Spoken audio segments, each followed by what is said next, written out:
Welcome to Get Your Spirit in Shape, United Methodist Communications and UMC.org's podcast to help us keep our souls as healthy as our bodies.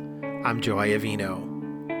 My guest today is the Reverend Mark Feldmeir. He's the pastor of St. Andrew United Methodist Church in Highlands Ranch, Colorado, a suburb of Denver. And he's also the author of a new book called A House Divided, Engaging the Issues Through the Politics of Compassion. In his book and in our talk today, he encourages us to have these conversations on difficult issues with members of our church, with our friends, and our families. And he gives us some tools to do it in constructive ways. Mark Feldmeir, welcome to Get Your Spirit in Shape. Thank you. It's great to be here, Joe. Appreciate the opportunity. You know, we live in a time when it appears that we in the United States are as polarized as we've ever been as we draw nearer to November and a presidential election. But in your new book, A House Divided, you say Americans are not nearly as polarized in their actual convictions as the current political rhetoric suggests. So can you tell me how we're not as far apart as we appear? I think if you look at polls on any particular issues, especially those issues that I've identified in the book, what you see is some general consensus that sort of gathers around the middle, and the more you go out to the edges is where you get that polarization. I think there was a recent poll that I read in April. I think it was a Gallup poll that indicated that roughly today in America, 31% are Democrats. 30% are Republicans, and 36 are independents. I guess, the way I interpret that is that at any given moment, wherever you are, whether you're in church or at a local pub or at your kid's, baseball game, anyone around you, may likely be somewhere different, on an issue than you are, but that growing body of independence in the country, for me, suggests that we have a growing sort of center in which we can gather, or what I would call that common life or common ground upon which we can find agreement and work for the common good. And you talk about a politics of compassion to help us kind of move forward with some of these things that we don't agree on. What do you mean by a politics of compassion? Well, I think there's a number of ways that we can understand what politics is. On the one hand, we might think of politics as sort of the bounded activities of a people. For example, voting. We might assume that to be political is to go vote or to have a particular position on an issue or a candidate that leads you to vote a certain way. I think we can also conceive of politics as the systems and structures of governance. And so agencies, institutions, legislation, these things that define the political life. I prefer to think of politics as the relational tissue and the relational activities that can shape and define and cultivate work toward a common good. And those particular activities are grounded in a set of values, as we might call them, that define how indeed we relate to each other. I consider compassion to be a very particular word that's appropriate to the Gospels. The Greek word, as you may know, is the root is splankna. Splankna literally means the gut.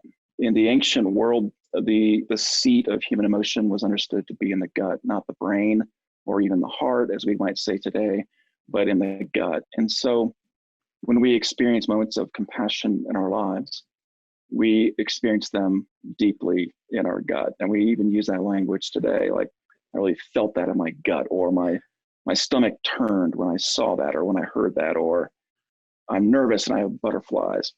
And so the gut itself is that place of human emotion. And if we can tap into that place where we feel deeply, and deeply in particular for the other, whether that's human life or even non-human life, then we're coming closer to a sense of how we can relate to that person or that thing. And so compassion is what moves us And the opposite of compassion is not hostility. The opposite of compassion is apathy, right? It's not caring at all, it's indifference. And so when we're moved to compassion, we're moved by to make a difference in some capacity. It's about our life together as well, right? I mean, it's about how we can take care of one another and doing things that are not just for our good, but also considering the greater good, the common good. Yeah, and there's a great political theologian at Duke, Luke Brotherington, and he wrote a book in the last year or so called Christ in the Common Life. He describes politics in this wonderful way of, he defines it as this dance between conflict and conciliation, right? This idea of knowing that we're going to experience conflict, but genuine politics moves us toward a place of conciliation where we find that common ground, at least enough common ground to work for the common good rather than our own selfish or individual purposes. Yeah. Yeah. And you throughout the book kind of encourage us to address these things from that gut level you were talking about earlier, because oftentimes in the introduction, you make sure you relate it to it's no longer just an issue. It's how does it relate to me? How do I get close to it? Why was that important? And what are some of the ways that you did that? Well, I'm a pastor, and so it's important because if I'm going to talk about these issues with people who represent diverse political perspectives, I have to talk about them not from how I perceive them, but where we, again, can deeply feel that common resonance. And so what I describe and what I'm trying to frame out in the book and in my conversations with others is this idea of how do we think in terms of these three core commitments to a politics of compassion. The first being kinship, and frankly, it's radical kinship that's defined by Jesus. It's just not connection and community, but it is connection even and community with the other who happens to be perhaps an enemy or at least an adversary or one who is not in agreement with you. And so Jesus in the Gospels expands this sort of tribalistic, familial definition of kin to include the other. And that is both the friend as well as the adversary, as well as the friendless, those that have no community at all. And at the table defines each of those, not just as friends, but as family or kin. And so radical kinship transcends what in today's world it looks more like tribalism, political tribalism, even religious tribalism, that says I'm not one of you and you're not one of me, and we can only identify ourselves according to our ideologies, our theologies, our cultures. So kinship is one of those defining core commitments I identify. The other two is a Greek word, actually, kenosis, and it literally just means self-emptying, solidarity, and it's described in Paul's letter to Philippians, in which Paul describes Jesus as the one who doesn't take advantage or exploit his privilege as being equal with God, but rather empties himself for the sake of others as a servant. And so kenosis recognizes that a true politic or activity of compassion requires us to pour ourselves out for the sake of others, for the sake of the common good, and to not exploit our power. In fact, to use our power in ways that are life-giving for others. And the third commitment is what I call delight, and it's one of my favorite words. Delight is the capacity to see the imago Dei, or the image of God, in the other, even in the adversary or the enemy. And this wonderful phrase that Thomas Berry, a Catholic theologian, used, he says that Jesus sort of transformed the world from this collection of objects into a community of subjects, so that we're transcending the typical modes of relationship that we have. Mostly in the modern world today, we see this. We use each other, we scapegoat each other. I'll do this for you if you do this for me. And so delight means we may not agree, and we may land on an issue at the end of the day in a different place, but I'm going to see in you the image of God. So kinship, kenosis, and delight are the three core commitments that I describe as the politics of compassion. Yeah, yeah. And so if we were going to take this and let's get right down to it, maybe a little bit into some more specific things. I mean, the idea of racism, and the United Methodist Church is addressing the evil of racism in the United States and really across the globe. But how do you think about racism? How do you encourage your congregation to think about some of the racist things that are happening in our society?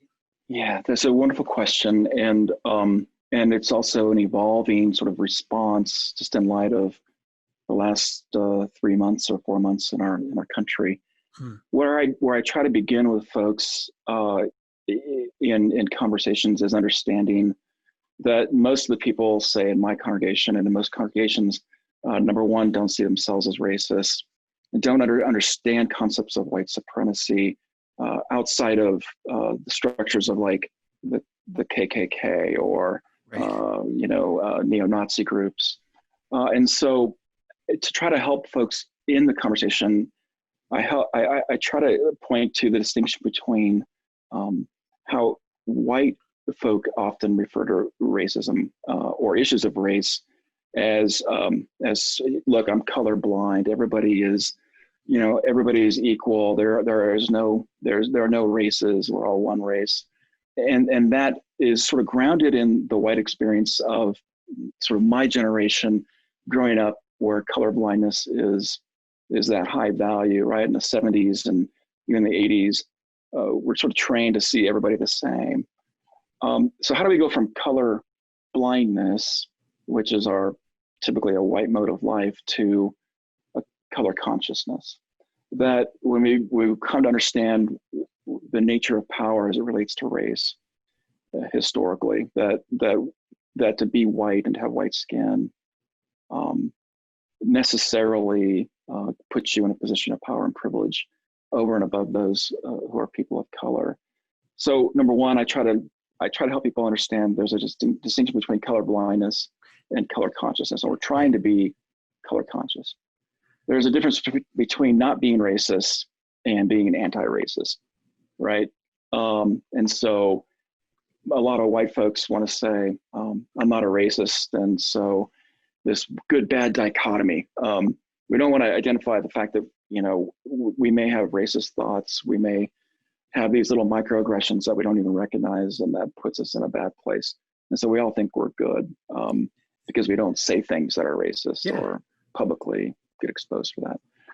But how do we go from that posture to saying, I want to work for justice, and I want to use my privilege, again, that kenosis, my privilege, I want to pour that out to work and advocate and be an ally for those who suffer from systemic injustices because of their color.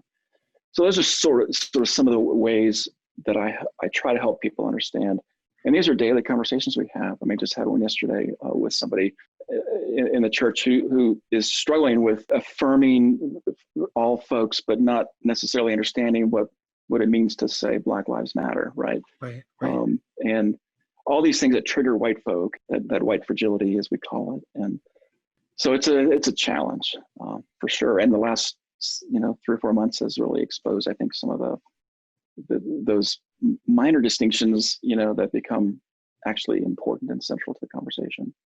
Yeah, one of the things I like that you do is that you kind of reframe the conversation a lot of times around what we already agree on. Rather than starting from where we disagree, you start from what you call axioms, right? Statements that we can all agree on. So give me an example of an axiom, and give me an example of something that's not an axiom that we might think is.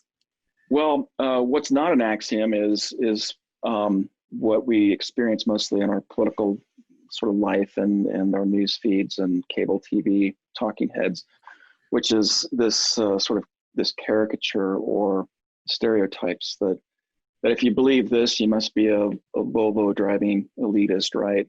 Or if you believe that, you must be a truck driving redneck.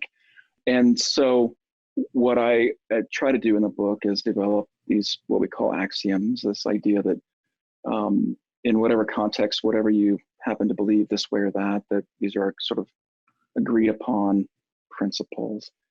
And so to speak into the conversation about race or racism, we might say that that how we think about racism is largely determined by our particular race.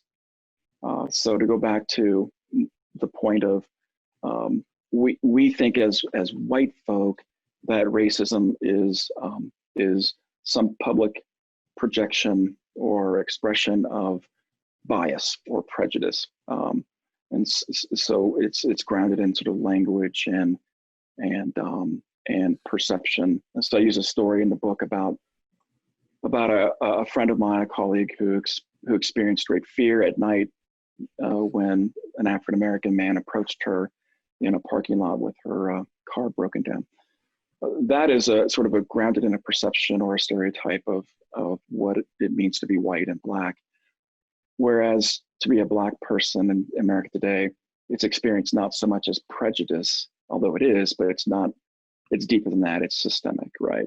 And so I use the illustration of a professor who is driving his car home in Atlanta from work and gets pulled over. He's Black and it gets pulled over and has to go through this experience of humiliation and heightened anxiety, not knowing how that story will end.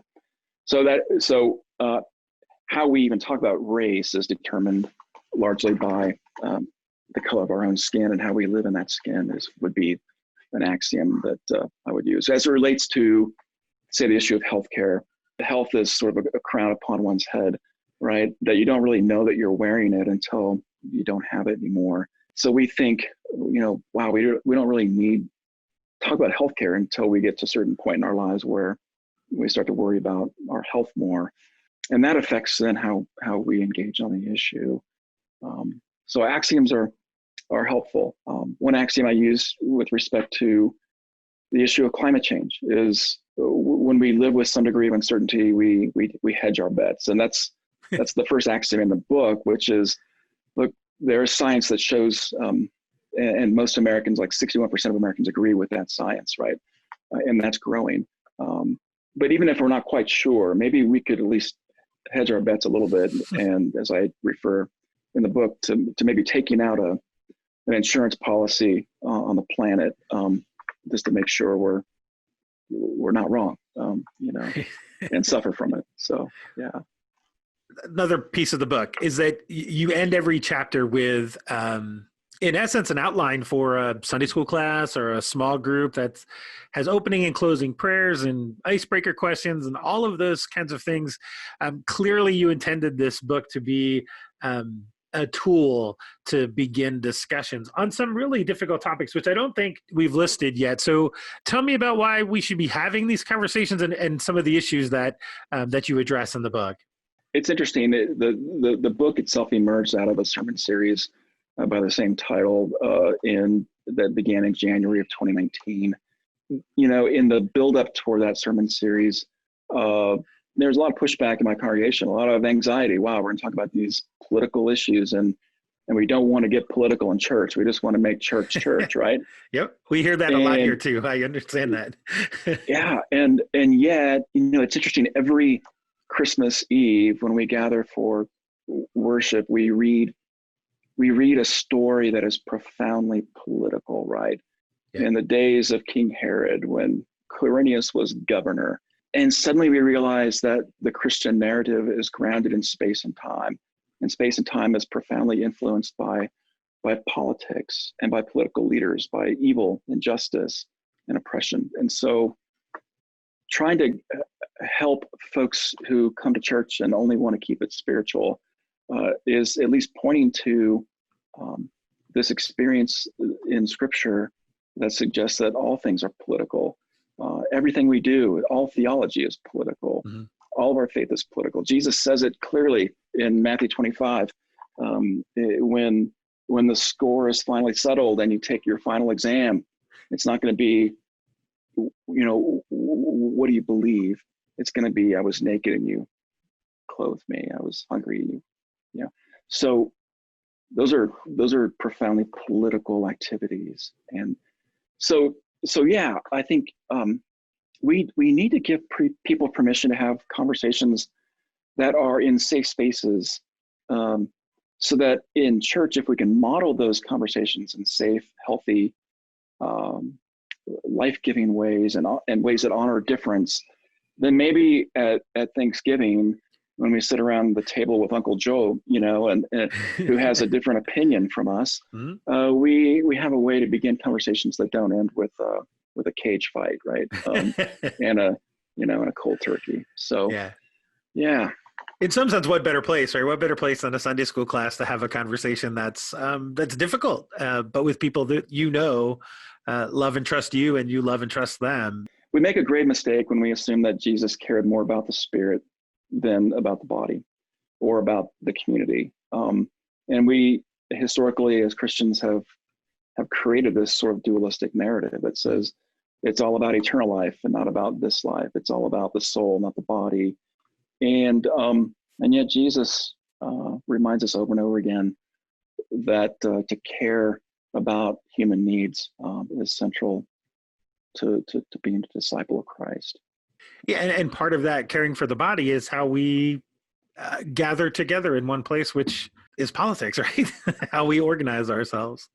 Yeah, and I pastor a large church, and it's an intriguing congregation in the sense that it's in probably the most conservative county in Colorado, and yet it understands itself to be radically inclusive and on issues of sexual orientation in particular, but has this wonderful outwardly focused approach and posture to caring for the poor. The length and width of our table determines the depth and breadth of our compassion. And if we can get folks at the table and stay there, even in the difficult conversations, that compassion grows deeper and wider and allows us to be agents of compassion when we're not here in church and we're out in the world where it matters. Your congregation, like most United Methodist congregations, probably has a diversity of opinions and all these things. And you were saying that, there was some anxiety about even having these conversations. How has leading these conversations and kind of doing this sermon series, how has it served your congregation? How have people grown? What have you seen? Well, I can tell you that the timing of that particular sermon series was providential in so many ways. I had planned the sermon series months before, as I do with all my preaching. And so I had intended for this series to begin the second week of January. And so we used the Advent Christmas season to promote what looks like maybe a provocative sermon series on 8 controversial issues. And I planned it so that we would begin the sermon series on the issue of immigration. This very same week, immigration in our country just blew up, and the caravans and children and families being separated. And so it was this amazing sort of what we might call a Kairos sort of moment in terms of, speaking into a particular moment of time and God sort of breathing on it and using it as sort of a catalytic moment. And on that particular day, we are up 24% in worship attendance. Wow. And that attendance over the course of the 8 weeks, I think by the time the series was over, we averaged 16% worship attendance growth during that time. And we grew, in fact, I just got a message last night from somebody saying, we came to church that day, the first day, just to hear what you had to say. And we are now members of your congregation. So I think there's a deep hunger for honest, hard conversations that are thoughtful, that are generous and fair, that don't try to resolve issues, but rather open up conversations for further dialogue. And so my hope with the book is that other pastors would find some courage to try those conversations in their own congregations. And even if, as a member of a congregation, if you want to grab this for your Sunday school class, that's a great way to kind of start having some conversations around those things as well. One more question, just kind of specifics that you don't address in the book because it hadn't happened yet, I'm guessing, is the global pandemic, which has become a source of controversy about the ways that we deal with that. So how are you thinking about that? How are you talking to your congregation about that? What I'm coming to see is, as I do talk with my congregation about the pandemic itself, is that the pandemic has exposed significant sort of chasms and problems in our society that I address in the book. So, for example, just take healthcare, right? What we've seen in this pandemic is, I mean, right now there are physicians and medical professionals determining who gets an ICU bed and who doesn't. And the fight over ventilators, right? And my wife is an educator. You know, she works with a lot of teachers who went back to school just this last week. Many of whom have emailed me because they're members of my congregation who said, we're scared. We're scared to go back. We're scared to bring this virus home to us. And yet they're going to teach precisely because they need the healthcare benefits for their families. And so in this tragic sense of irony, the very thing that leads them to go into the classroom is the one thing that they may need when they come back home in terms of healthcare. So as it relates to race, it's common knowledge now that coronavirus disproportionately affects people of color and communities of color. And so medical aid in dying, that issue, which is in the book. Doctors right now are determining who gets an ICU bed and who doesn't, which is essentially determining the value of one's life over the value of another. So each of these issues seems to be sort of opened up a little bit because of the coronavirus pandemic, and I think we can look at these issues in different ways that maybe we didn't see even 6-7 months ago. Well, the last question that I ask every guest on Get Your Spirit in Shape is simply this: how do you, Mark, keep your spirit in shape? Maybe that's the most important question of all, because that's a political question too, right? Ooh, okay. And how we care for our soul determines, I think, the depth of our compassion as well, and how we relate to others, and our capacity to enter that sort of kenotic relationship and find delight in the world and others. So caring for the soul is a high priority for me. Most of my days begin early in the morning with a time of prayer, and I use a particular morning prayer guide that's ancient practice, and it includes prayer for others, prayer for myself, and quiet reflection on a couple of scripture readings every morning. And that sort of sets me and sets my day and my agenda from there.